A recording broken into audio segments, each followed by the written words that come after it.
তো hello everyone, তোমরা সবাই কেমন আছো? আশা করি অনেক ভালো আছো। তো দেখতে পাচ্ছ আজকে রাস্তা দিয়ে যাওয়ার পথে তো আমরা এই বাচ্চাগুলোটাকে দেখছি পড়ে মরেছিল, ঠিক আছে গাইস? তো দেখো তোমরা, আমরা এখন গঙ্গায় নিয়েছি, গঙ্গায় নিয়ে গিয়ে এটাকে ফেলে দেবো, ঠিক আছে গাইস? তো পাড়ার মধ্যে গন্ধ বেড়েছে, তাই আমরা এটা কিন্তু গাইস দুঃখর বিষয় গাইস, ঠিক আছে? আমরা এভাবে নিয়েছি, আমাদের কষ্ট হচ্ছে, তুলে তুলে নিয়েছি। তোমরা দেখো ভিডিওটা। তো আমরা এখন গঙ্গায় নিয়েছি, তোমরা দেখতে পাচ্ছ সামনে আমার বন্ধু আছে, ঠিক আছে? গঙ্গায় নিয়ে গিয়ে ফেলে দেবো আমরা।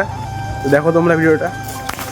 ফাইনালি গাইস, তো আমরা গঙ্গা ধারে চলে এসেছি, তোমরা দেখতে পাচ্ছ। কুত্তা বাচ্চাটা রাখলাম এখানটায়, তো এটা এখন ফেলে দেবে কুত্তা বাচ্চাটা, দেখো। তো এটাকে আমরা ছুঁড়ে ফেলবো, তোমরা দেখো, এই যে কাঁদছে বেকার, এটা ছুঁড়ে ফেলবে, তোমরা দেখো ভিডিওটা। তো গাইস, তো ফেলে দিল।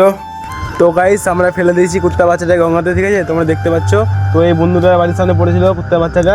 আর বলো না বন্ধু, গাইস তো বাড়ির থেকে আসলাম, মানে দোকান থেকে আসলাম মিস্টেক, মানে দোকান থেকে এসে বাড়ির সামনে দেখছে। তো ভিডিওটা কেমন লাগলো, লাইক শেয়ার কমেন্ট অবশ্যই করবে। তো দেখা হবে নেক্সট ভিডিওতে।